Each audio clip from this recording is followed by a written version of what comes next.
Ampifaliana lehibe indray no androsoana totokatrano-tsika ny amin'ny teny tia tonga amin'ny fampianarana lalana faefatra itsika indray ny amin'izao anio izao. Manome voninahitra manokana ny Dadamala Iayava ho fanomboana ny teny, miarahaba ny Dadamala Iayava zany ary miarahaba manokana koa ny Iosoa ary manono ny hatsarany Iosoa amintsika rehetra izay efa manaraka ato tokatrano dia mirahaso antsika samy hotahiny Iosoa eo ampanomboan'ny teny sy ny fampianarana izany. Dia mamerina ny fiarabana antsika rehetra ato tokatrano indray ny tena koa ny ambasadeur-ny Iosoa Eliano mandroso ato tokatranontsika ny amin'izao anio izao larana faefatra moa ny fampianarantsika ny amin'ny teny ity ary matoka fa samy mihaino sy manaraka ny fampianarana dolontsika ny amin'ny zao anio izao ny amin'ny izay lohateny izay hoe mpaminany Israeliana ihany no azo ianona teny sy arahina. Hoy ny Andriamanitra Abrahama, ny ankoatran'izay dia tsisy izy intsony zany satria efa mazava be ny lalàna. Ka etsika zany raha nijery ilay fampianarana faharoa sy ny fahatelo tsika dia neta mihitsy ny hoe samy nanao zavatra tsy mety daholo ny olombelona, namoron'Andriamanitra tsy izy daholo ry zareo, nanonon'Andriamanitra tsy izy ary vokatra an'izay dia samy lasa mpanota daholo. Kanefa miantso ny anaran'ny Andriamanitra, miantso hoe Andriamanitra Abrahama ny Andriamanitra, nefa hitantsika tsara fa raha tena Andriamanitra Abrahama zany miaraka aminao dia tsy manota mihitsy ny ianao, ary izay mihitsy ny fahamarinana zay satria izay miaraka amin'ny Andriamanitra Abrahama io dia tena tsy manota mihitsy ny ary efa noporofontsika teto moa zany araka ny ino moa araka ny soratra masina hoe izay miaraka amin'ny Andriamanitra Abrahama dia tsy misy an'izany manota zany mihitsy fa ny miaraka amin'ny Andriamanitra hafa daholo no manota zany. Mazava zany fa izay Andriamanitra niarahanao hatramin'izay dia Andriamanitra tsisy izy daholo satria nampanota anao tonga anao lasa nitsangatsanga, nangalatra, lasa mpamono olona, lasa mpisoloky, lasa mpiteny ratsy, mpiteny vetaveta, mpanenjika vehivavy sy mpanenjika lehilahy, mpimamilava, lasa mangalatra.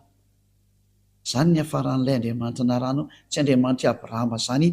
satria ny Andriamanitra Abrahama dia Iayava no anarany ary vokatra an'izany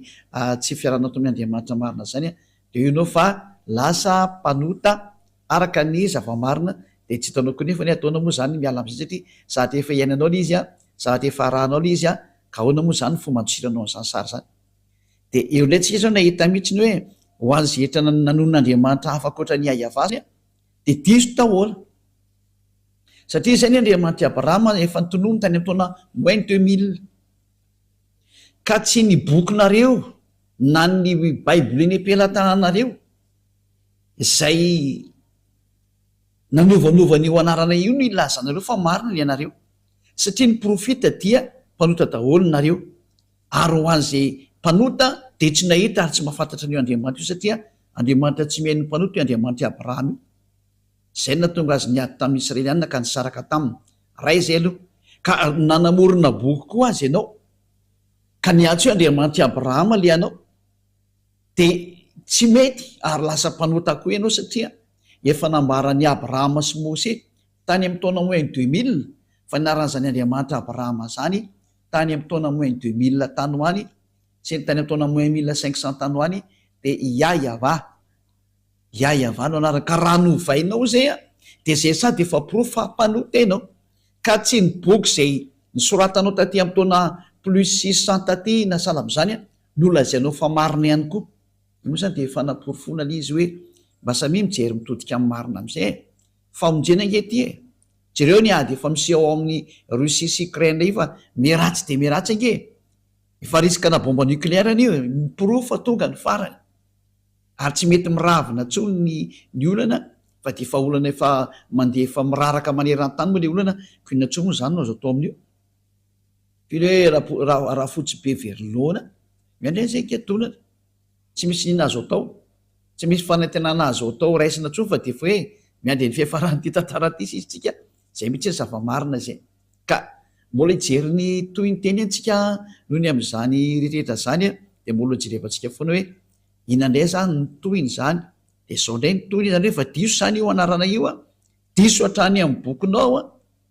satria nyporofona le anarana fa diso nyporofona ny bokina rehetrarehetra fa diso daholo ka rehefa diso moa zany de inona ntsony moa zany no antenay fa de tena lasanakany amin'ny lalandiso daholo zany ny olombelona tsy olo tsy ilay Andriamanitra Abrahama no tompo inao fa zavatra hafa mihitsy de ijerinay tsika ny mikasika ny amin'le hoe iza ny mpamina ny tompony hoarahana amin'izao andro farana zao de aleo tsika hijery ny lalàna indray fa ny didy folo sy lalàna Mose nefany a de efa nampianariko atsika fa natokana manokana ho any zareo zanak' Israely ka raha voalalàna mivoaka avy ao anatin'ny tenin'ny Mose zany a de natokana ho an'ny zanak' Israely zany teny zany tsy natokana ho an'ny efa firenena mihitsy fa natokana ho an'ny zanak' Israely lola avaketsika no ny teny a satria maky didindray tsika mantsy fa ny didy folo sy lalàna Mose a raha vao misy teny mivoaka avy eo amin'ny tenin'ny Mose zany de natokana ho an'ny zanak' Israely io daholo jevatsika no ny teny Deutéronome 18:15 mikasika ny amin'ny mpaminany satria hoe mpaminany no horesantsika hoe mpaminany iza no arahana de ndao raha afaka tsika ny Deutéronome 18:15 ary ny 18 a de ny 19 Deutéronome 18 a de manomboka amin'ny 15 a de ny 18 de ny 19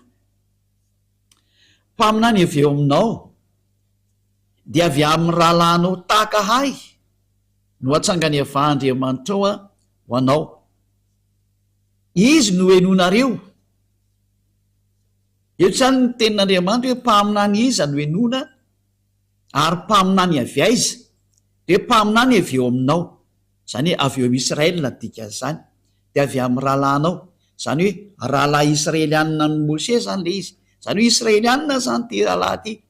satria zareo no nomena n'ilay lalàna araka nefa nampianariko atsika hoe natokana ho an'zareo Israelianina io io lalàna sy didy folo hoe ka ito zao tenin'ny dada Iava lay didy sy lalàna nomena azy a de natokana ho an'ny zanak' Israely amafitsika eo amin'ny 15 zao no voalaza mpaminany no atsangako azy avy amin'ny rahalahiny tahaka anao ka ataoko ambavany ny teniko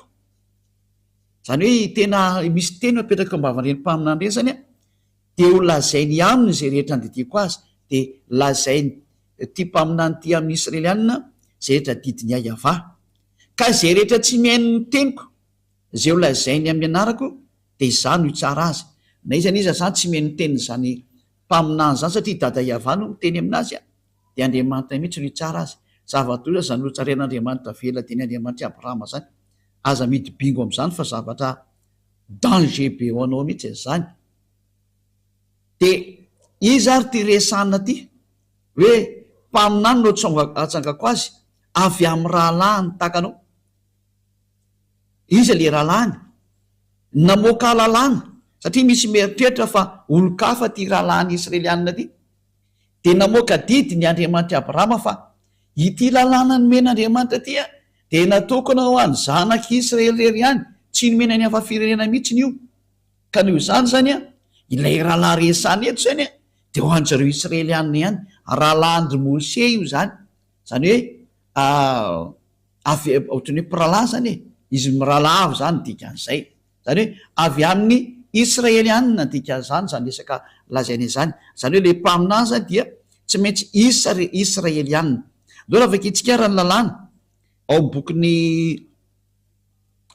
Salamo 147 19-20 Salamo 147 19-20 milaza ny teniny amin'ny Jakôba izy ary ny didiny sy ny fitsipiny tamin'ny Israely mazava be le olona nomena le didy folo sy lalàna Mose ty zany a de natokana ho an'ny Jakôba ho an'ny Israelianina ka Jakôba moa tsy izy fa Israely ihany any natokana ho an'zareo Israelianina ihany zany io teny io ka raha ny teny zany bokon'ny Deutéronome hoe mpaminany avy ao aminao de avy amin'ny rahalahinao tahakana de avy amin'ny Israelianina ny dikan'izay satria natokana ho an'ny Israelianina io teny io fa tsy ho an'ny efa firenena mihitsy 20 manamarina an'izany tsy nanao toy izany tamin'izay firenena hafa izy zany hoe tsy hidirany efa firenena mihitsy zany resaka lalàna ny Mose ka hitsofotsofoan'ny efa firenena zany hoe am'izao teny zao a de voatsipaka mariny rano ny hafa firenena hoe tsy mahazo manao mpaminany ianao ka an'olo teny hoe za dia mpaminany Yahva Andriamanitra Abrahama satria ny Andriamanitra Abrahama de mametraka lalàna mihitsiny hoe tsy nomena anao hafa firenena zany didy folo sy lalàna Mose zany ka ianao ny hitsofoka ao anatin'lay hoe ho lasa mpaminany Israelianina fa ny mahazo mitsofoka ho isan'ny mpaminany Israelianina miara-dia amin'ny Andriamanitra Abrahama de namoany Mose didy hoe araka ny didin'io Andriamanitra Abrahama io mihitsy nanao hoe tsy nomenanao hafa firenena zany noho zany tsy mahazo miditra ao ianao hafa firenena dikan'izany ho antsika rehetra zay meno an'le teny tsy mahazo miditra ao ianao dikan'izany ary zao ny fitsipiny tsy mba fantatra ireny tsy fantatra anao zany ny fitsipiko dada Yahva mikasika ny Israelianina io zany hoe tsy azonao hidirana mihitsy io satria zavatra tsy fantatra anao matoa zany no niditra tao a nandika lalàna nandika ny didiny dada Yahva nandika ny didiny Andriamanitra Abrahama ka raha misy zany mpaminany laza fa izao dia mpaminany ato amin'ny tariky ny mpaminany Andriamanitra Abrahama kanefa izy tsy Israelianina de efa diso araka an'io teny io fahadisoana be vava zao sary zao raha vaketsika eny ny bokyny lalàna arikatra ny bokyny Exodosy toko 7:10 Exodosy toko 7:10 de ny andininy 7 fanaporofona fa tena hoe natokana ho any zanak'Israely mihitsiny a ny miaino an'ity resaka didy folo sy lalàna Mose ty a zay nitoriany Mose zany na hoe Moïse na Moses na Mosa zao silamo de zao vaketsika zao ny vakiny ary Mose niakatra ao amin'Andriamanitra Exodosy 19:3-5 de niantso azy Yahva tao an-tendrombohitra ka nanao hoe izao no lazainao amin'ny taranak'i Jakoba sy ambaranao amin'ny zanak'Israely mbola voalaza mihitsy zany fa natokana ho an'ny taranak'i Jakoba sy ambaranao amin'ny zanak'Israely ty resaka didy folo sy lalàna Mose ty ianareo efa nahita zay nataoko tamin'ny Egiptiana zay nitondrako anareo tamin'ny atriny voromahery ary nampakanesako anareo aty amiko ko ankehitriny raha iain'ny feoko tokoa ary ianareo ka hitandrana ny fanekeko de rakitra soa mihoatra noho ny firina rehetra ianareo fa ay ny tany rehetra eto zany ny teny de hoe tandremo ary le fanekeko ka ny mitandrina le fanekeko a de nitsindrina mafa ho any zanak'Israely ireriany tsy natokana ho any hafa firenena mihitsy za fa natokana ho any zanak'Israely ireriany ka izany teny zany zany de manino miteny mivantana amitsika mihitsy fa tena hoe tsy mety mihitsiny a ny hafa firenena miditra ao ary tsy azo hidirany hafa firenena mihitsiny ao indrindra fa zany resaka hoe mpaminany zany a de tsy mahazo miditra ho mpaminan'ny Andriamanitra Abrahama mihitsy ianao raha vao tsy Israelianina lalàna navoaka ny Andriamanitra Abrahama zany tamin'ny alalan'ny Mose zay efa niona taminy ary niaraka taminy ka ny Andriamanitra Mose zay Andriamanitra Abrahama mihitsy no miteny hoe tsy mahazo miditra ao mihitsy ny hafa firenena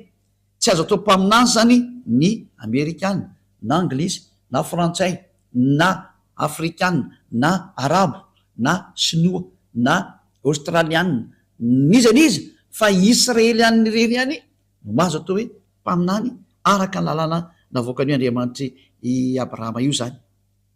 ka eo indrindra zany mazava zany zay fa raha vao tsy mpaminany Israelianina de tsy mety de tsy ianao zany mandinika eo izy le mpaminaninao samy mieritreritra samy mandinika ny azy fa mazava ny lalàna eo rehefa tsy Israelianina io de tsy izy io lalàna zany ary tsy azonao toerina mihitsy zany satria Andriamanitra Abrahama mihitsy namoaka an'io didy io a io zany rehefa tsy Israelianina le mpaminany arahanao a de faoty ianao ary mpanoty ianao a mpandika lalàna ianao a de ianao le iarany atezerana io dada Yahva io mihitsy satria tsy meny mpanota zany io zany hoe diso adresy ianao voafitaka ianao zany ny dikan'izay mahitsy be le teny io niarantsika ny jery samy miara-mahita atsika afaka jerevanao ateo anatin'ny bokyny Sefer Torah io vaketsika io a any amin'ny bokyny Torah zany Exodosy zany gala Shemot ny dikan'izany any de mazava be io teny io zao mpaminany Israelianina ka eo am'izay mpaminany Israelianina zay a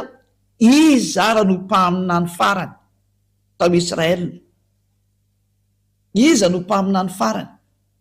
ny mpamina ny farany tao Israela dia tsisa fa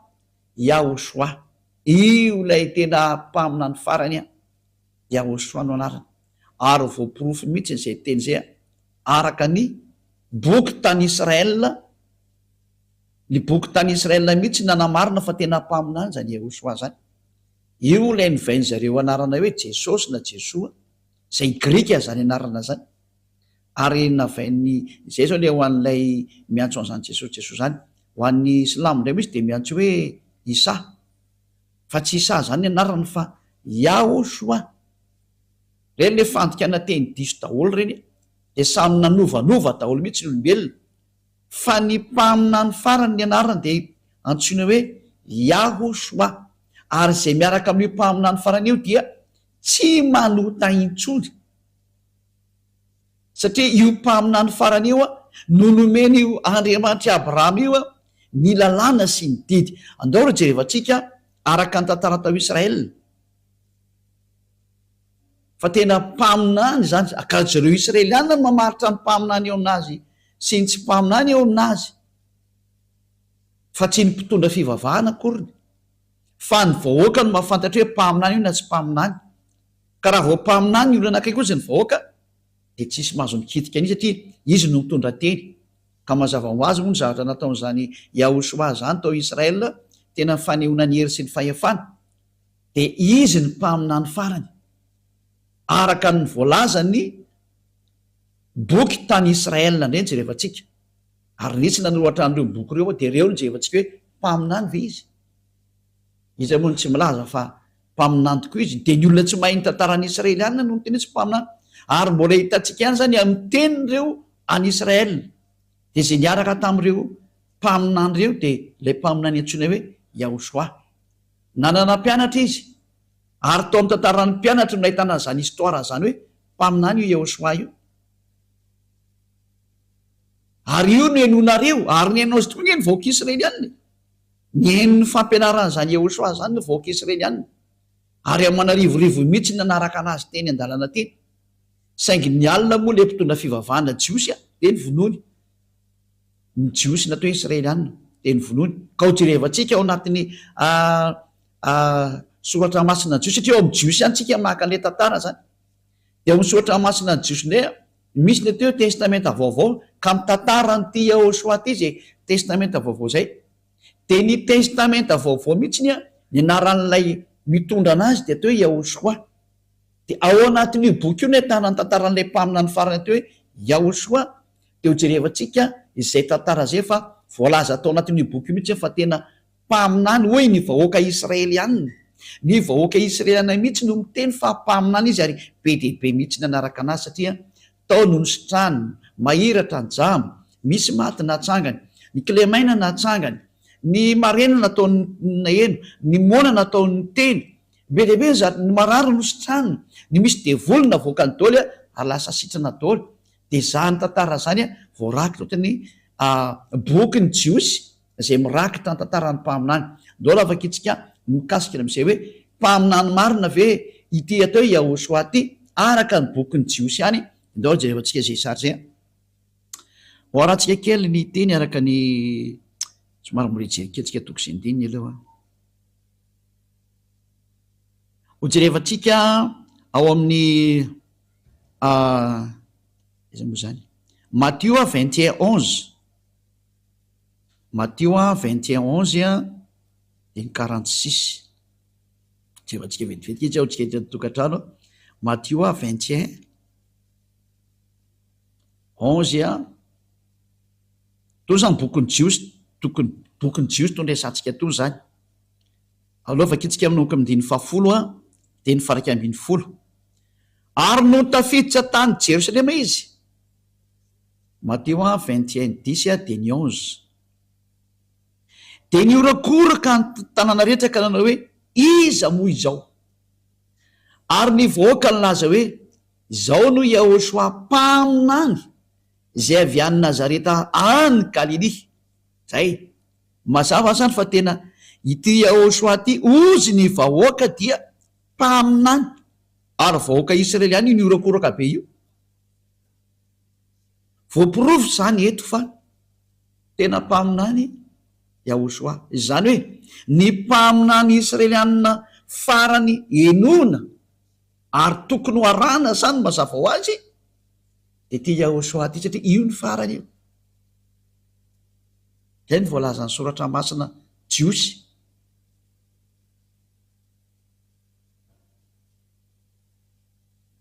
Mahitsy be mihitsy ny teny hoe ny vahoaka mihitsy no niarany laza ary niorakoraka hoe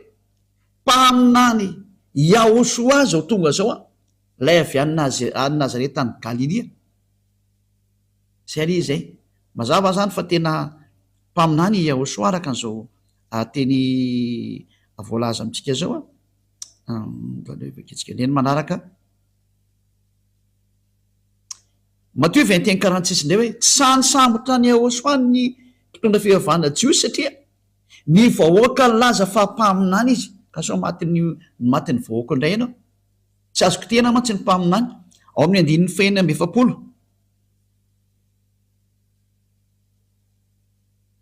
Matthieu 21:46 de nitambotra hisambotra ny Yahosoa izy saingy natahotra ny vahoaka satria nataony vahoaka ho mpaminany Yahosoa. Yahosoa mihitsy nyzany le mpaminany. Zay ny zava-marina zany zao tena mpaminany mihitsy ny Yahosoa. Ny vahoaka mihitsy no laza fa mpaminany izy. Zany hoe ny mpaminany Israelianina farany zany dia izao Yahosoa zao. None mafitsika zay teny zay any amin'ny boky manaraka indray any amin'ny bokin'ny Jaona 6:14 Jaona 6:14 Jaona toko 9 Jaona 6:14 zany reto daholo zany nena nilaza ny tantarany mombany amin'izany Yahosoa zany. Ary hoy ireny olona ireny rehefa nahita ny famantarana izay nataony Yahosoa, ity tokoa ny ilay mpaminany izay ho tonga amin'izao tontolo zao. Zay zany hoe nahita azy zany ny olona dia nafantatra amin'izay mihitsy hoe ity ilay mpaminany.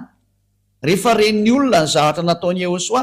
dia niarany teny ny olona rehetra hoe tena mpaminany ty Yahosoa ty. Ty tokoa ilay mpaminany izay ho tonga amin'izao tontolo zao. Confirmeny mihitsy ny tantara zany, tantarany Jiosy ao amin'ny bokin'ny Jiosy. Ty bokin'ny Jiosy daholo ty tenentsika etony dia milaza mihitsy ny tantara tao amin'ny Yahosoa fa ny vahoaka mihitsy no milaza fa tena mpaminany zany Yahosoa zany. Zay ny zava-misy zany. Ka tsy azo ny anglisy ho toeriny zany, tsy azo ny sinoa toeriny zany,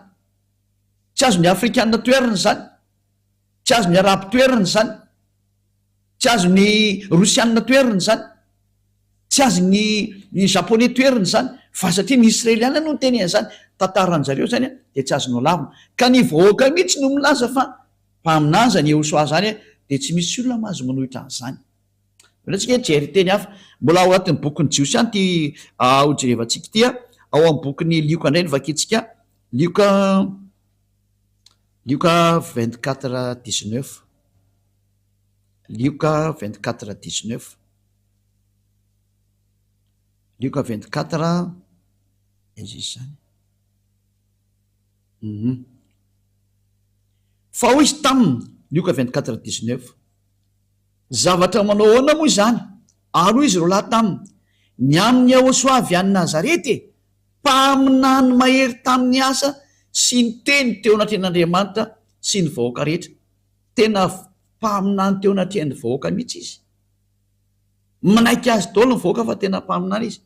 Ny vahoaka mihitsy nametraka fa mpaminany izy noho ny amin'ny asa izay nasehony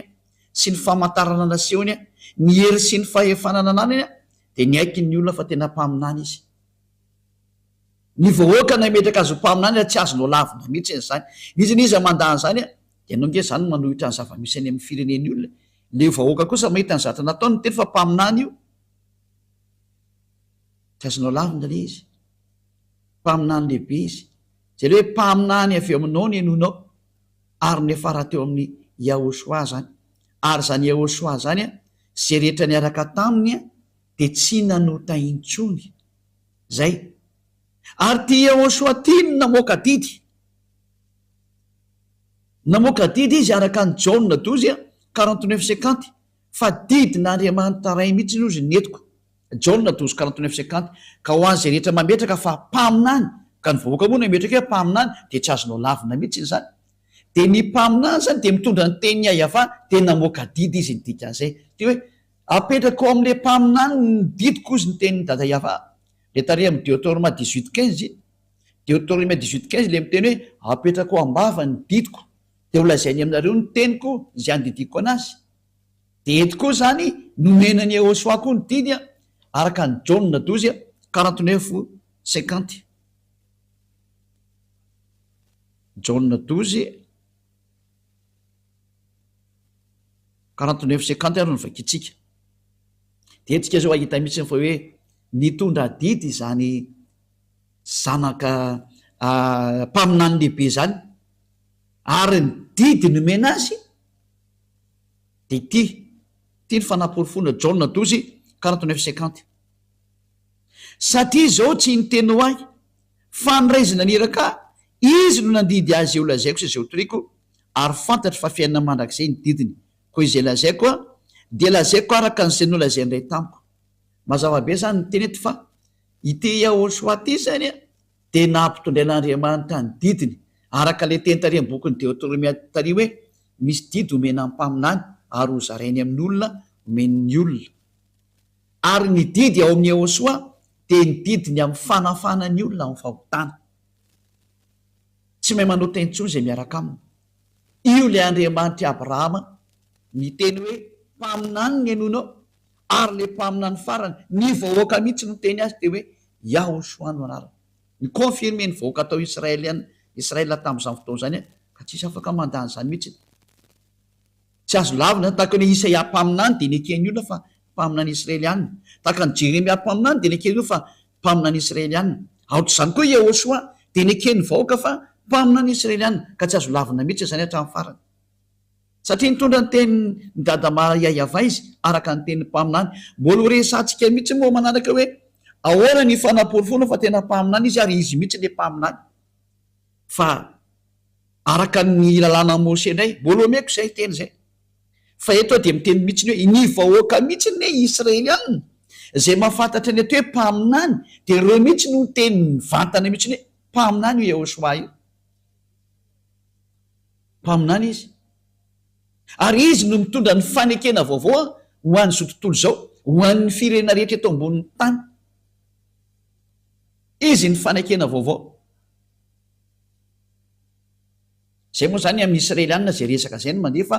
ho an'ny efa firenena mbola mety tsy fantany zany fa zay ndray resaka samy Israelianina zany sujet zany fa eto fotsiny le misintona atsika hoe ny mpaminany enona zany ny mpaminana farany Israelianina de ny mpaminany Israelianina farany nomen'Andriamanitra ny didiny de ity atao hoe Yehosoa ty ary ny vahoaka Israelianina mihitsiny zay tsy azonao lavina mihitsy no nametraka fa tena mpaminany izy o zany tsy azonao lavina tsy azon'iza lavina satria ny vahoaka Israelianina no tsindriko mafy teo no nilaza fa tena mpaminany izy mazava zay am'izao vanamitsika zao arany satria hitatsika fa ity Yehosoa ty ny mpaminany farany inona ary ny tenin'io Yehosoa io mikasika ny amin'ny mpaminany satria tsy maintsy eo aminazy zany ny didy no enona mivoaka ny vavany zany le didy no enona de mbola ao bokyny Jiosiany no jerefantsika araka ny boky misy boky atao hoe apokalipsy indray mbola bokyny Jiosiany zay ao anatin'izany boky ny apokalipsy zany misy ny fanambarana nataon'izany Yehosoa zany fa ny mpaminany ndray am'izao vanina amitsika zao de zay mitory any Yehosoa ny olona mitory any Yehosoa no atao hoe mpaminany am'izao vanandro farany zao ka tsy misy olombelona mitory an'zany anarany Yehosoa lay manala amin'ny fahotana ary lasa tsy mpanoty antsony zay miaraka aminy eto ambonin'ity planeta terre nareo ty afatsy ny ambassadeur-ny Yehosoa zay antsoina amin'ny anarana hoe Elia rery sisa no mitondra an'zany anarana zany zao ary mampianatra an'zany atao hoe Yehosoa zany tsy mampianatra zavatra hafa Elia fa tsy Yehosoa rery ihany satria ny didiny Yehosoa dia zao hoe araka ny didin'io Andriamanitra Abrahama io taminazy Andriamanitra Abrahama no teny taminy hoe zao ny lalàna apokalipsy 19:10 fa ny filazanany Yehosoa ao am'izay milaza ny Jehosoa zay ao indray ny fanahny faminaniana no mandeha didy vaovaonay zany hoe maninona ny lasaotran'izany satria hitodika ho any amin'ny jentilisa indray Andriamanitra de Andriamanitra Abrahama io todika ho any amin'ny jentilisa izy a de lozika be zay mitory any Jehosoa indray makany amin'ny jentilisa any no misy any fanahny faminaniana de zao hitanareo eto amin'ity fampianarana mivoaka ity zao Apocalypse 19:10 ary zay ny amaranantsika anazy androany fo kely ny fampianarana tamin'ny teny io ity fa tsy maninona zany nefany satria zay koa ny mapety anazy Apocalypse 19:10 Apocalypse 19:10 dia ny akohoka teo amin'ny tongony eo mba hivavaka aminy ary izy tamiko tandremo aza manao an'izao anao fa mpanompo namanao ihany aho sady namandreo rahalanao zay mitazona ny filazanany tanany filazanany Jehosoa Andriamanitra ihany ny vaovao fa ny filazanany Jehosoa no fanahny faminaniana zany hoe ny olona milazany Jehosoa zany de zao ataony ambassadeur-ny Jehosoa Elia zao ataony Elia zao zany no proof fa mandeha indray ny fanahny faminaniana ao amin'ny Jehosoa mantsy ilay fanahny faminaniana izy ny mpaminany farany ary izy ny mamoaka baiko farany de ny baiko farana voakan'izany Jehosoa zany de zao ny filazana azy indray ny fitorianany Jehosoa satria rehefa mitoriany Jehosoa de tsy maintsy mitorany Yahva zay naniraka anazy de ny filazana an'izany Yahva sy Jehosoa zany zay ny atao hoe ao ny fanahny faminaniana zay ny didina voakan'Andriamanitra farany de Andriamanitra Abrahama de ajantsika eto aloha ny fampianarana ny amin'ny teny ity fa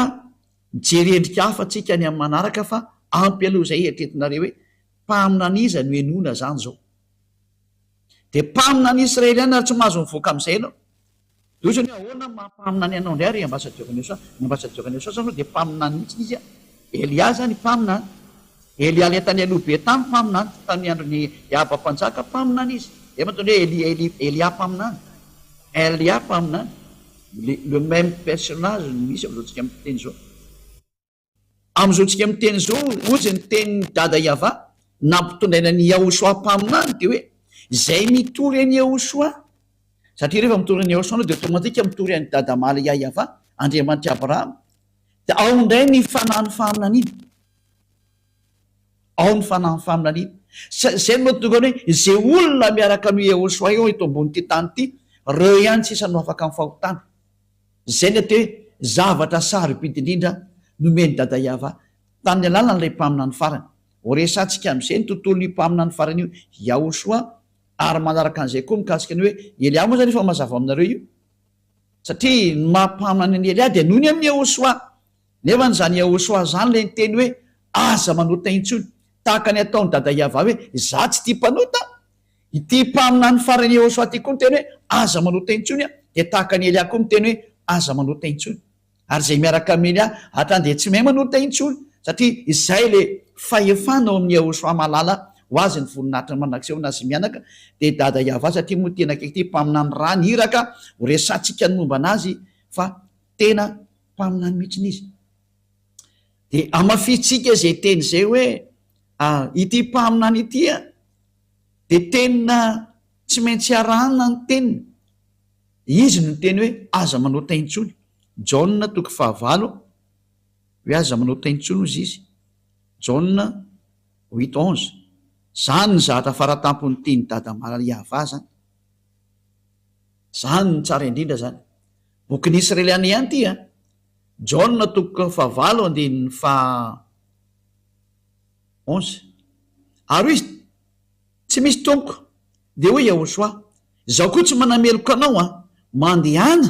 ary am'izao sisy izao aza manota intsony zany ny déclaration zany Jehosoa lay tena mpaminany lehibe sady mpaminany farany tao Israely fa zao ndimbiasan'ny Elia zao ary tsy misy afa-tsy Elia rery no mandimbiasa satria ato amin'ny Elia koa nitoriana zany hoe tsy mahay manota intsony satria mitory an'ilay Jehosoa lay tena marina lay mpaminany farany Israeliana de ho mihitsy atsika nijery hoe tena mpaminany vizy efa voalazatsika teo inona koa nipetrany horesantsika adolo zany fa ampy alohany amin'ny androany de mbola jevatsika koa ny Jaona 5:14 Jaona 5:5 andin'ny fahaefatra ambin'ny folo indray a mbola niresaka tamin'ity lehilahy ty indray izy de hoy izy taminy hoe tandremo aza manao teny tsoniko ianao Jaona 5:14 rehefa afaka zany moa hoe tena mpaminan'Andriamanitra azy tsy ty fahotana de Andriamanitra Abrahama Elohei-ny Israely zany dikan'izany Andriamanitra zany Elohei-ny Abrahama zany rehefa afaka zany de hitany ahoso atao kianjany tempoly raha lehilahy ka hoy izy taminy indro efa sitrany ianao aza manao taintsony fandrao anjoanao zay ratsy noho teo ity mpaminany Israeliana farany ty zany tena mitovy toetra mihitsy ny am'le naniraka azy Yahva Andriamanitra Abrahama mitovy toetra amin'ny Andriamanitra Abrahama mihitsy satria manizingizina mihitsy izy hoe aza manao taintsony de mifanaraka amin'ny teny dada Yahva hoe Isaia 59 1-2 mifanaraka tsara mihitsy ny teniny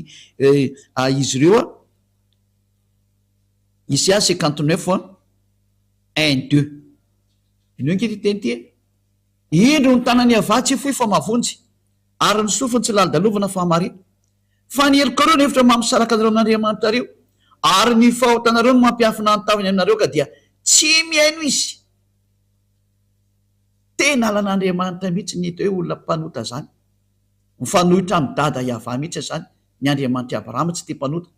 de tonga tokoa le mpaminany farany de tena nizigizana mihitsy ny hoe aza manao taintsony fa tsy tian'io Andriamanitra ray Yahva io mihitsy ny Andriamanitra Abrahama zany olona manota zany nandringanany rehetrarehetra hatramin'izay noho zany miteny amitsika rehetra hoe tsy misy herina fahefana afaka miady amin'izany hatsarana zany tonga aminareo le tenyle mpaminany farany andao hitodika any amin'ny am'izay tsy izy akory ny teniny fa teny le naniraka anazy ihany le Andriamanitra Abrahama lay Andriamanitra Abrahama ihany no maniraka ny mpaminany farany io ary natonga anazy ny teny mihitsy ny hoe tsy manao tentsony zay miaraka amiko satria zay ny tena tiany dada Yahva tongavan'io le Andriamanitra Abrahama satria mankala mpanota io Andriamanitra Abrahama io ary ny mpaminany naseniny anona de mpaminany Israeliany irery ihany tsy mahazo maka mpaminany afaka ohatran'izay fa raha vao niovy mpaminany Israeliany io de efa tsy izy ianao zay nydikazy efa diso daholo zay nataonao ary rehefa miaraka ny zavatra diso moa anao de mazava azy fa diso ianao hatramin'ny farany tsy miaraka amin'ny Andriamanitra Abrahama io zany ianao zany hoe tena diso adresy tanteraka ka izany moa ny antony any amonjenantsika etra zay mandray aminy zao tsika miteny zao hoe andao hiverina amin'ny Andriamanitra Abrahama am'izay sokatra anao ngeny tanany zao ty amonjy anao izy satria raha vao mpanota anao izy Andriamanitra Abrahama io za tsy miheno mpanota ary zay nijerevantsika inona daholo ary ny teny le mpaminany farany ohatra mahazo manambady be dehibe ve ny lehilahy ny mpaminany farany io teny hoe tsy mahazo manambady be dehibe ny lehilahy interdit zany ato am'ty famarinana fototra ty ny Andriamanitra Abrahama tsy tia zany lehilahy manambady be dehibe zany tsy tia mampirafy tsy ekely zany nambarany mpaminany farany daholo zany zay natonga nanteny hoe mpaminany Israely ihany ary ny vahoaka no nametraka nyty Ahosoaty io mpaminany fa ny jiosy no nankala anazy de namono anazy vonoany zareo daholo moa zay mpaminany rehetrarehetra ny teny izy vonoany reo mpitondra fivavahana jiosy ireo ratsy saina be le mpitondra fivavahana jiosy zay le izy fa de mirary soatsika etra samy hotahiny ao soa ary rehefa resy lahatra ianao de manatona ny Elia fa Elia teny amonjy ianao Elia tena navitra anao Elia tena zay rehetra fomba ahafahana manavitra anao de ho atao daholo satria manavitra zao satria ho avy ny fandringanana ty taninareo ty zareo tsara ny histoira mahazo an'io Rosia sy Ukraine moa tsy ny mahazo any Rosia moa fa mahazo ny Ukraine fa tsy misy miady amin'ny Rosia zany Elia no nampianatra an'izany ary hitantsika eo ny toy ary efa hitanao fa aza ratsy rehefa te hitaloza de mety iva amin'ny Rosia io hitantsika eo ny toy eny fa mantarana meko anareo zay tsy misy miady amin'ny Rosia zany le hitambatra daholo azo tontolo zao tsisy maresy an'io zany reo natao hoe firenena mody maty fa teny ny mpaminany Elia zany fanamafisana zay efa voalaza tany aloha tany ary tsindrina mafy mihitsy ny hoe tsisy miova ny teniny dada malalanay Yahva manaraka ny teniny daholo zao tontolo zao adalany Ukrainiana zay te hiady fotsiny amin'ny Rosia io fa ratsy zao tao io mbola resantsika eto daholo zany raha misy ny fotoana ny orina fa zao anao mbola fampianarana mitondra anao miditra hoe andao any amin'ny Andriamanitra Abrahama Yahva ary manarano le mpamina ny faran'izay ny rany Yahoshua no anarana. Inona daholo ara ny qualité na ny zavatsoa ao amin'ity Yahoshua ty zay no jerevantsika ny amin'ny fampianarantsika manaraka fa tena tsara izy na dia anao maheno hoe tsy manota intsony zay miaraka aminy tsy zatra mahafinaritra ve zany amina. Inona ny teny io Andriamanitra io raha tsy i Andriamanitra Abrahama io ny teny tsy tia mpanota izy, jereo nanaovan'ny Israelianina tena nipotehiny ary teo amin'izay no nanaratra daholo ny olona namoron'Andriamanitra namorona boky dia nanonon'Andriamanitra hafa nanao boky hafa daholo, zavatra hafa daholo ny soratan'ny olona. Indrisy mampareo zany sary zany tonga Elia merina zao tontolo zao iverina amin'io iayava io dia teny ianao reny zany merina zao tontolo zao dao anampy anahy ampio fotsiny ary rehefa fantatra fa marina ny teny dao tsika hiaraka manory ianao ny dikan'izay. Raha tianao zany no afaka ny fahotana zany hoe ary tena mba tianao zany Andriamanitra Abrahama zany aza manahaka nantenanao andeha ao anatin'ny marina. Aleo ny tenanao andeha ao anatin'ny marina amin'izay ampio ny lalana ny marina fa sambatra zany aty hoe afaka ny fahotana zany ny zavatra mahafinaritra sy mahasambatra be zany hoe afaka ny fahotana zany ve tsy mba irinao zavatra tokony irinana zany ka tsy mahafay anao hoe mahita ny olona miverina amin'ny Andriamanitra marina fa voafitaka daholo izy zao tontolo zao potika mihitsy zao tontolo zao tena nipotehiny devoly zao tontolo zao fotoana ny fiverenana zao andeontsika hiverina ao amin'ny marina. Voapirofo ny Andriamanitra Abrahama izy voapirofo ny toetrana fa tsy tia fahotana izy zay nanapotehany Israelianina ary mpamina ny rehetra dia niteny daholo hoe tsy tia fahotana izy indrindra ny mpamina ny farany nambara araka lalàna Mose zay miaraka amin'ny Andriamanitra Abrahama ihany Yahavah no anarany. Anjarantsika amin'izay ny miverina mitodika ao amin'ny Andriamanitra marina Yahavah no anarany ary rehefa resy lahatra ho ianao manatona ny Elia ary andao tao batisa fa tsy maintsy atao batisa vao mety io batisa amin'ny fiarahanao amin'ny Andriamanitra Abrahama ary amin'ny fiarahanao amin'ilay mpamina ny farany Yahoshua zay ny rahany ro resantsika daholo zany fa efa mazava ny teny fa ny fototra goavana dia ny fiarahanao amin'izany hoe Andriamanitra Abrahama mialo amin'ny fahotana ary tsy manota intsony miaraka amin'ny lay mpamina ny farany rahany nampinondray ny teny sy ny didiny ary ny lalàny hoe aza manota intsony fa tsy mety ary ty mpamina ny farany ty mihitsy no teny hoe io Andriamanitra Yahavah io dia parfait izy io io zany tsy maintsy parfait zay teraka aminy ka ao amin'ny ty Yahoshua ty rehefa tonga ao amin'ny mpamina ny farany io ny olona vao tena lasa parfait mihitsy zay ianao evakitsika tokoa zay teny zay hoe tena lasa parfait ve ny olona ao aminazy teny zay mihitsy izy araka ny boky Matthieu 5:48 Matthieu 5:48 dia mbola bokyny Israelianina ty tao amin'izany bokyny lay mpamina ny farany bokyny mpamina ny farany zany ty resantsika ty Matthieu 5:48 koa amin'izany aoka ho tanteraka ianareo toy ny fahatanteran'ny rainareo zay any amin'ny lanitry ny lanitany any an-danitra zany hoe didina voaka n'ity mpamina ny farany ty atao hoe Yahoshua ty koa izy hoe tsy maintsy tanteraka vao mety tsy mbola nisy olona nasany teny an'izany na mpamina ny teny an'izany fa tsy izy rery ary tena marina fa zay miaraka aminy tena tanteraka tahaka ny Elia miaraka aminy tanteraka zany Elia zany tsy mety manao ratsy zany ary tsy may manao ratsy zany dia tsy zarery fa reo zanak'Andriamanitra na zanaky ny avo indrindra zanaky ny Andriamanitra Abrahama zay miaraka amin'ny Andriamanitra Abrahama rehetra sy miaraka amin'ity Yahoshua mpamina ny farany ty dia tena lasa tsy manota intsony tena tsy manota intsony mihitsy homme parfait zany ka tena Andriamanitra zany le Andriamanitra Abrahama zay le nitadiavy le tena olona tonga lafatra tanteraka tsy manota intsony rehefa tena tafaraka amin'io Andriamanitra Abrahama araka zao nampianariko zao anao dia miaraka amin'ilay mpamina ny farany zay nyteneniny Yahoshua dia tena tsy manota intsony ianao fa marina zany teny zany tsy tia mpanota io Andriamanitra Abrahama io tsy tia fahotana izy zay ny famaranako ny teny koa dia mirary soa antsika rehetra ho tonga soa ty amin'ny Yahoshua dia ho tonga soa ty amin'ny dada mala Yahavah Andriamanitra Abrahama ndao hiverina daholo ndao hitodika any amin'ilay mpamina ny farany zay nampitondraina teny Yahosoa no anarany, ary izy no milaza io Yahosoa iny no teny farany mpamina ny Iseana fa teny izy hoe zay mitory any Yahosoa rery ihany, zay ihany manana ny fanahy faminaniana, ka tsy misy nitory sy nampianatra an'izany Yahosoa sy ny momba azy zany teto afa-tsy Elia rery ihany. Zay no mampamina ny farany any Elia, ary tsy misy tsony kaorianany Elia. Mirary soanao tonga amin'ny fitiavana an'ilay Andriamanitra Abrahama ty avy any amin'ny daholo ny fototrany io. Andriamanitra Abrahama daholo ny fototra an'izao famarinana zao, ary tao amin'ny bokin'ny Israeliana daholo nakatsika an'izao tsy misy bokin'ny malagasy na bokin'ny anglisy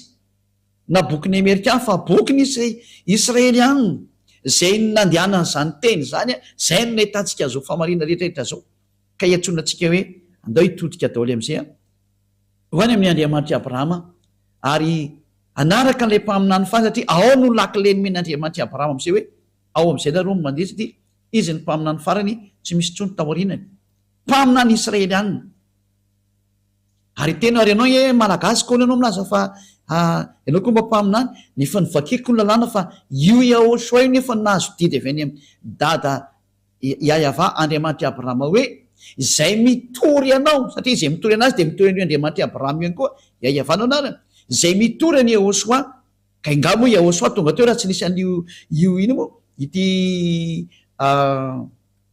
ina moa raha tsy tonga io mpaminany io tsy afaka nandeha ny mpaminany raha tsy nisy mpaminany koa ny teny anazy.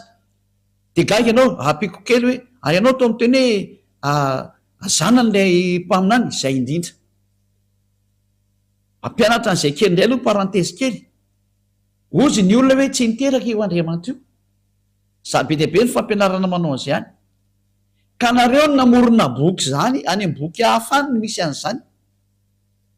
zay bokin'ny foronina de lasa zany le izy, fa raha vao bokin'ny Israeliana de tena misy mihitsy zany teny zany, tena misy zany. Lola vaketsika le teny andao vaketsika ny bokin'ny Salamo, fa ny bokin'ny Salamo mihitsy no miteny hoe zanako ianao izy dada Yahava lay Andriamanitra Abrahama, zanako ianao, zany teraka anao androany. Ka ny bokin'ny Israeliana rehetra amin'ny Sefer Torah ny Jiosy de milaza mihitsy fa tena miteraka io Andriamanitra Abrahama io, voalaza ao zany. Fa rehefa boky hafa any de mizahatra hafa ny teneny, fa ny boky réel ao anatin'ny Jiosy de niteraka io Andriamanitra io. Donay vaketsika zay teny zay araka ny bokin'ny psalme na psaume na salamo, salamo firme izy teo, salamo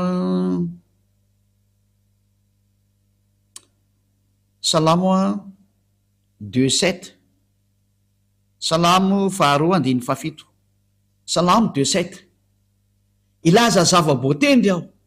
Yahava ny laza tamiko hoe zanako ianao, izao niteraka anao androany. Ka tena miteraka mihitsy ny io Yahava io araka ny soratra io ao anatin'ny bokin'ny Jiosy zany. Ka raha ianao raha mamaly tsisy an'izany, ka izay le hoe ianao no te hipetraka any amin'ny zay nisy ianao any, fa raha mipetraka aty amin'ny Sefer Torah ny Jiosy ianao de voalaza mazava ao zany raha tsy azo milavina, fa ny bokin'ny Jiosy ao amin'ny Sefer Torah ny Jiosy de milaza mihitsy fa niteraka io Andriamanitra io. Fizinay tsy miteraka ohatran'ny vehivavy miteraka, zay moa koa madiso ny olona anay zay, fa niteraka araka ny teny.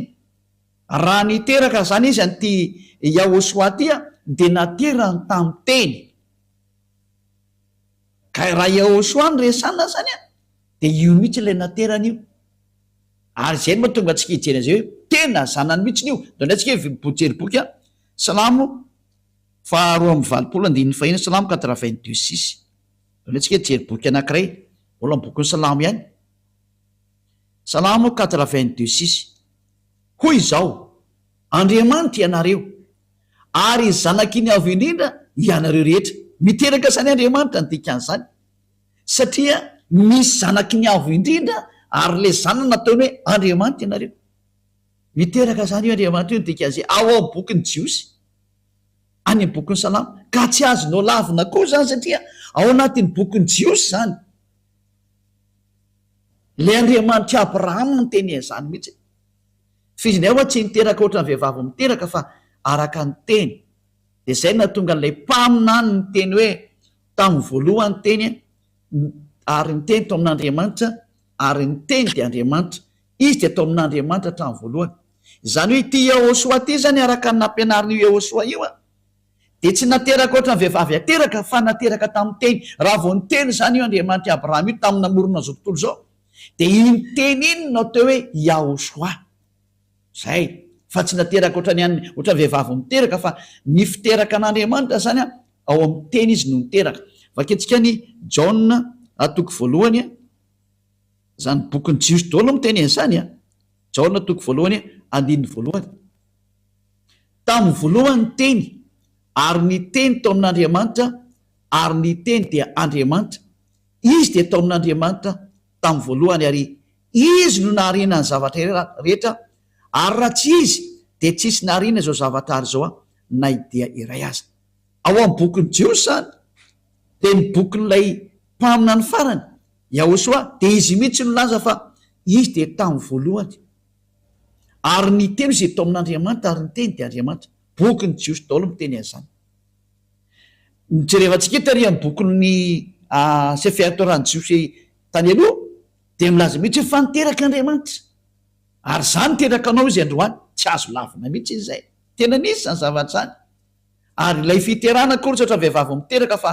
io voalaza io hoe tamin'ny voalohany teny, ary ny teny tao amin'Andriamanitra, ary ny teny de Andriamanitra, ary izy de tao amin'Andriamanitra tamin'ny voalohany. Ka rehefa nivoaka zany le teny, de inona teo niteraka izy tamin'ilay io Andriamanitra Abrahama ny teny, de iny teny iny natao hoe zanany, ary zay zanan'izay natao hoe Yahosoa, ary lay teny izy de tonga nofo kanonona tamintsika. Zay ny voalaza zany. Ka mbola ho anaporo fa tsika lava be mikasika any am'izay, fa inatsoa moa ny valinao am'izany teny zany, ka fa mazava iny izy satria le mpaminany mihitsy no teny fa nahazo didy avy any amin'ny dada Yava izy, ary mariny zany. Ary ny bokyny Sefer Torah-ny jiosy ao misalamo no teny fa tena niteraka io Andriamanitra io, de tsy azonao lavina izy raha mandany zany de tsy pahanao ny teny'le Andriamanitra Abrahama, satria tany amin'ny jiosy no nahitana anazy. Zay le tonga antsika nijery an'le hoe boky inona tokony ho arahana. Rehefa nijery de boky tokony arahana de bokyny jiosy no arahanao, bokyny Israelianina. Noho zany ny famantaranao ny marina rehetra de ao bokyny Israelianina, fa tsy any amin'ny bokyny foroporonona ny anananany ohatra, na zay boky mety ambarambaran'olona aminao, fa zay boky tena avy any amin'ny zareo jiosy. Ary zay le fahamarinana hoe niteraka io Andriamanitra io, ka tsy azonao lavina le izy. Ary ty mpamina ny farany ity zay nampitondray ny teny hoe Yahosoa, de tena zanana ny naterany mihitsy noho ny amin'ny teny, fa tsy noho ny hoe niteraka ohatran'ny vehivavy izy tsy ndriko tsara, fa lay rehefa ny teny izy de nataony hoe zanany ny teniny. De ianao tsy afaka mamaky aty, zay ny teniko amin'Andriamanitra azy, tsy azonao lavina zay zavatra zay. Zay ny teny taka ny rehefa namorona izy de mamorona, zay ny Andriamanitra Abrahama azy. Ka mifarana atreo zany ny teny mazava tsara amintsika rehetra. Zay ny fahamarinana, mazava tsara amintsika rehetra zay mikasika an'le hoe Yahosoa mpamina ny farany, sady nambaran'io Andriamanitra io fa tena zanany mihitsy, tena zanany izy. Izy lay teny tao amin'Andriamanitra hatramin'ny voalohany, ary izy no nevian'izao rehetra zao natateraka ny fahamarinana rehetra ny amin'ny famoronana zany de tao amin'ny daholo, araka ny nambara le mpaminany Israelianina farany. Ka raha vao manaiky ianao fa mpaminany Israelianina Yahosoa, hoy ny vahoaka Israelianina, de zanak'Andriamanitra izy, tsy azonao lavina. Izy le zanak'Andriamanitra teny an-tarika hatramin'ny bokyny Sefer Torah hoe zanako ianao, zany teraka anao androany. Ka izay olona izay tsy izy fa lay mpaminany farany atao hoe Yahosoa, lay ny teny hoe aza manao taintsony, zany hoe tena mitovy toetra mihitsy nisy lay dadany hoe aza manao taintsony ianao zay. Ary zay niaraka tamin'ny rehetra hatrany de tsisy nanao taintsony, fa tena afaka amin'ny fahotana marina ny teny. Ny ainga atao anatin'ny bokyny jiosy ray manontolotsika hatrany amin'ny mpaminany farany Yahosoa no anarany, ary miporofoky fa tena zanak'Andriamanitra izy, zanako Yava io. De amboariko tsara am'izay ny ahitsiko tsara ny fihevitra anao hoe niteraka Andriamanitra, tsy miteraka ohatran'ny vehivavy sanatria, fa rehefa niteny izy de iny le natao hoe ary niteraka izy. Iny le niteneny hoe za niteraka anao zay. Rehefa tiany zany de zaiko, fa tokony inona kosa ny ary moa anao ho paralelina aminazy ve ka tsy miady aminy fenao re zany. Normalina be atao hoe zanany ianao, fa tsy hoe paralelina amin'Andriamanitra ianao, fa zanany. Tsara ne zany, tsisy maratsy an'izany mihitsy. ka de nefa izy miporofoka araka ny soatra masina ny jiosy a ary zay ninao an'zanitra de afaka mifahotana zay de zay ny antony averiko tsara tsy dikondre mandeha na tonga atsika hoe boky inona ny tokony ho arahana raha ijerin'ny marina anao mikasika amin'io andriamanitra abrahama io ary tena ho tafaraka aminy a de nomeko hoe arao ny bokyny jiosy sefer torany jiosy tao amin'ny sefer torany jiosy nisy teny hoe de nanteraka eo andriamanitra io ka raha boky hafa anao raha anao de tsisy an'zany fa ny contrairan'zany misy any ko micontrariziko fa raha tena bokyny jiosy ny jirefanao a de niteraka izy meko anao teo ny teny mikasika ny am'zay a de zay ny fiarahantsika ndre tam'izao izy io a mirary so tsika rehetra samitainao soa ary rehefa resy latinao de manatona ny eliandao nao batisa fa fotoana ny batisa zao a afaka miantso anao amin'ny telefona na tsova hoe za tomboky tena atao batisa na anglisy ianao na amerikana na sinoa na japonais na iny ianao na iny ianao afaka miantso ny elia daholo nareo hoe zay tomboky de tena resy lata mangataka se mba atao batisa mba tonga avaty anao raha afaka makaty manao any am 2026 vo misy batisa ty fa ny any amin'ny hafa firina afaka makany elia da tsika ny atao am'izay fa zay hoe fa mandeha io arakaraka rehefa misy de efa mandeha zay fa mandeha elia rehefa misy miantso de mandeha ka tena mitady an'andriamanitra marina anao ary maniro any amin'ny fiainana mandrakzay a fa ho iteo foany zany de mirazo tsika samy tenao soa de ao atsika ariva afaka sotra petsaka dada malala iaiavany am'zany tenrehetra zany fa tena fitiavany zany ary tena famonjena eliana mpianatra ny olona ny amin'ny ivirinana aminao ary tena nasiako teo maso izy rehetra ny famariana fa tena marina ianao tsy misy andriamanitra afa-tsy ianao le andriamanitry abrahama iaiavanao naranao tsy tia fahotany ianao halanao zany ary zany teny zany nampitondrainao le mpamina no farany iahosoanao narana hoe aza manao taintsola ary aoko ho tanteraka anareo zany ny tenyle mpamina ny farany sotra dadamala iavao taio araha zao teny rehetra izao mba hitondra soa am'izay tramiaina hitondra famonjena sy fanavotana am'izay mandeha hitany zay rehetra miaina anao avoty zay rehetra mbola tsy mahafantatra ny marina vonjeo zao tontolo zao vonjeo ny afafirena rehetra akoatra amin'ny malagasy avoty zay rehetra maniry ny hoafitra afao zay teo afaka rehetrarehetra dada maria avao tonga ny andro famonjena ho an'izao tontolo zao aseho ny sandrinao mahery aoka tena andeha ny hery sy ny fahefanao ho voninahitry naranao masina dada maria ava voninahitrinao manakasay apeo eliamy ny asa nampanaovinao azy aseho ny voninahitra anao amin'ny anaranao dada maria ava no andefasana n'izany teny zany de ho any aminao zany teny zany de amin'ny alalany ahosoa sotra dada maria avao alleloia amen de zay ny fiarahantsika ndray tamin'ny teny io tia nametraka ny veloma mandram-peona ho amin'ny manaraka andrea veloma tomoko